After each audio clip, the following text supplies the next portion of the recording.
Tax collectors and other notorious sinners often came to listen to Jesus teach.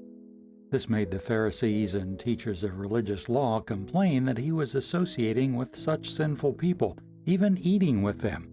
So Jesus told them this story.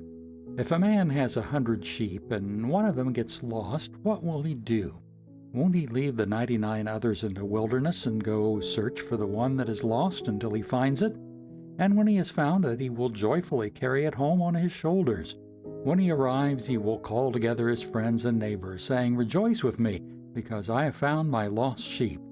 In that same way, there is more joy in heaven over one lost sinner who repents and returns to God than over 99 others who are righteous and haven't strayed away.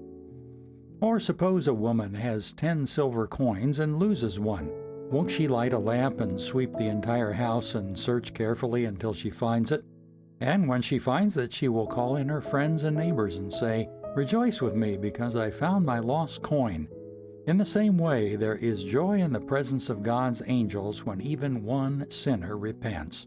To illustrate the point further, Jesus told them this story.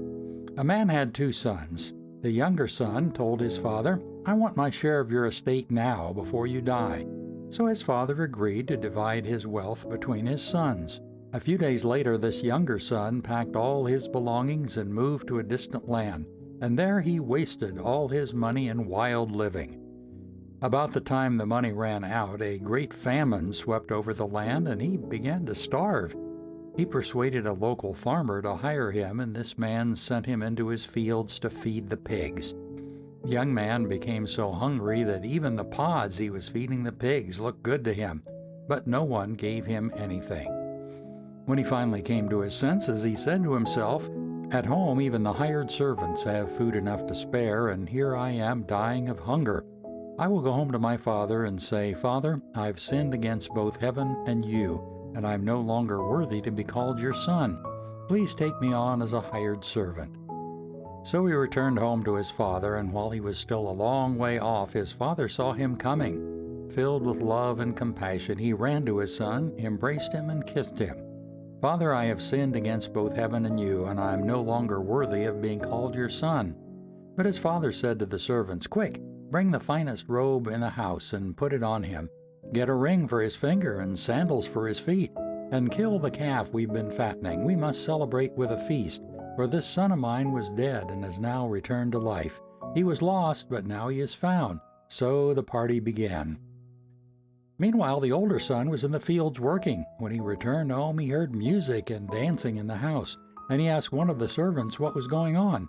'Your brother is back,' he was told, 'and your father has killed the fattened calf. We are celebrating because of his safe return.' The older brother was angry and wouldn't go in. His father came out and begged him, but he replied, 'All these years I've slaved for you and never once refused to do a single thing you told me to do. And all that time you never gave me even one young goat for a feast with my friends.